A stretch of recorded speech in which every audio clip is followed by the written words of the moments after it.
I'm here with Brad Sage, longtime resident of Dunsmuir. And Brad, I was looking on the internet in 2008 and I came across an article on wunderground.com regarding your encounters, your experiences after Thanksgiving of 2008. And I'd like to know, can you share that experience with us today?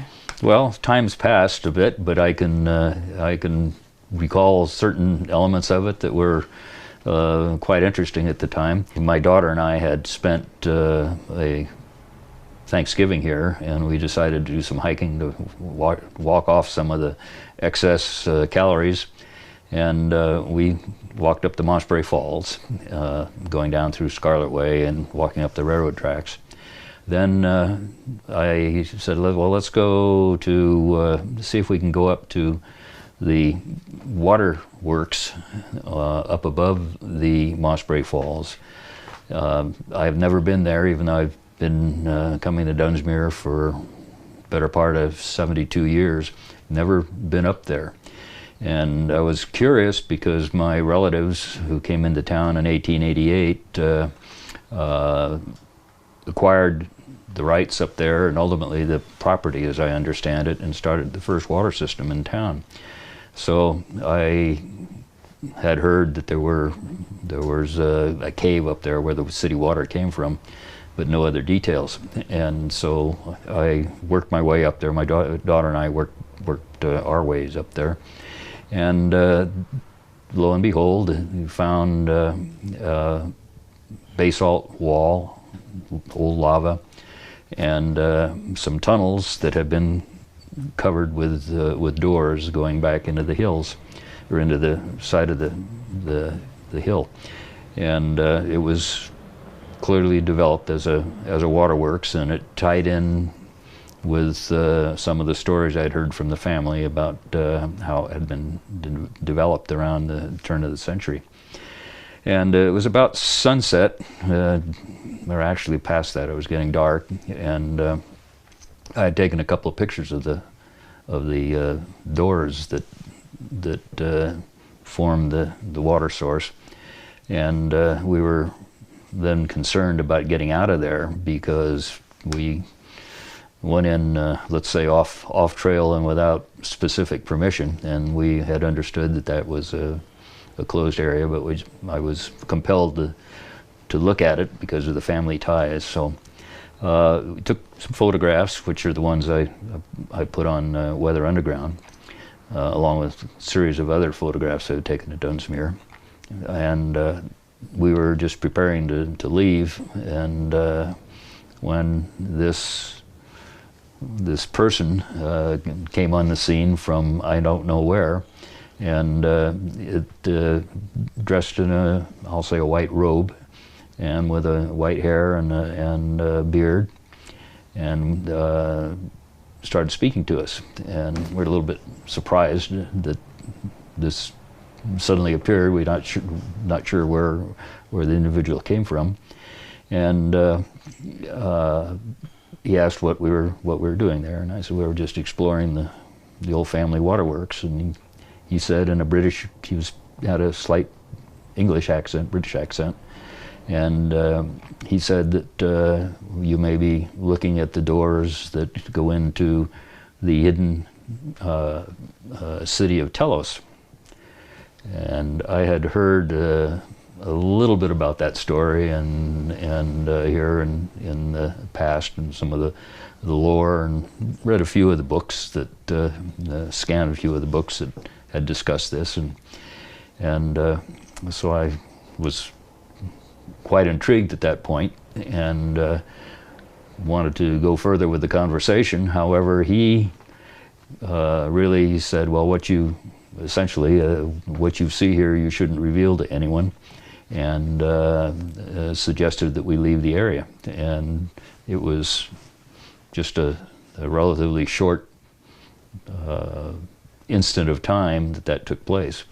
And as I say, it was right at sunset. I had second thoughts later on about I should have just whipped out the same camera I took the earlier photographs with and taken a picture of the individual, but I did not.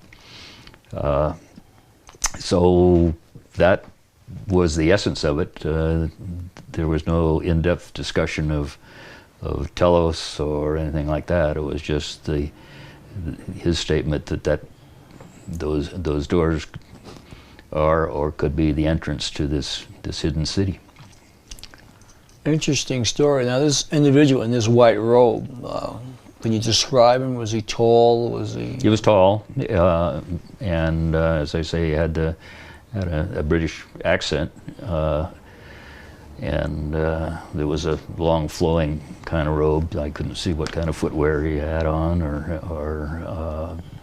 and again, I'm not sure where he appeared from, whether he was walking behind us or came through the tree, down out through the trees, or what. Did he startle you when you first happened upon you? Yes, so we were startled because it was all alone and getting dark. And as I say, or at least I was concerned that we were in an area where at least the city wouldn't like us around the water system, and maybe the other folks in the area there wouldn't like us there either. So now, his sudden disappearance, did he just walk around the corner, or he just vanish in thin air? I mean, how we turned to head out of there, and we looked back, and he was behind us at the time. And we looked back, and he was no longer there. So, where he went, I'm not sure.